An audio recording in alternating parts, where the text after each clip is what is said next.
Hi guys. Wednesday நமக்கு ஒரு long setup இருந்துச்சு. அந்த லாங் செட்டப்போட ட்ரேட் ரீகேப் பார்க்கலாம்.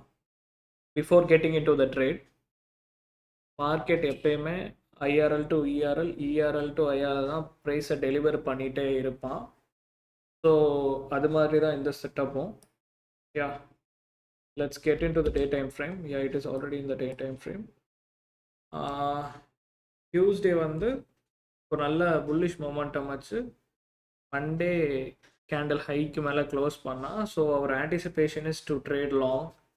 இன்னைக்கு நமக்கு பயஸ் வந்து லாங் பண்ணுறதா ஃபிக்ஸ் பண்ணிட்டு 1 ஹவரில் பார்த்தா ஒரு அக்குமுலேஷன் ஃபேஸ் வந்து இருந்துச்சு. ரொம்ப நேரமாக ப்ரைஸ் வந்து ஆர்டர் அக்குமுலேட் பண்ணிக்கிட்டே இருந்தான். ஏரியா அக்குமுலேட் ஆகிட்டே இருந்தான். அக்குமுலேட் ஆனோடனே மேனுப்புலேட் பண்ணால், மேனுப்புலேஷன் முடிஞ்சதுக்கப்புறமா 15 மினிட்ஸில் ஒரு கீ லெவல், இது அந்த கீ லெவல் மேனுப்புலேஷன் முடிகிற நேரத்தில் இருந்துச்சு. Key level. So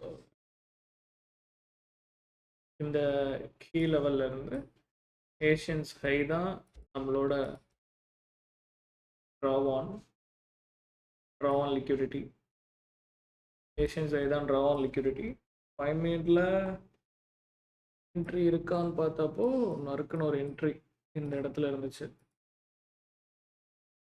so least Asian high லிக்விடிட்டியாக இருக்கும். தான் நம்ம ட்ரா ஆன் லிக்விடிட்டியாக இருக்கும், அதை டார்கெட் பண்ணலாம். திஸ் இஸ் ஹவு நம்ம செஷன்ஸை வந்து ட்ரேட் பண்ணணும். தட்ஸ் இட் கைஸ், அவ்வளோதான்.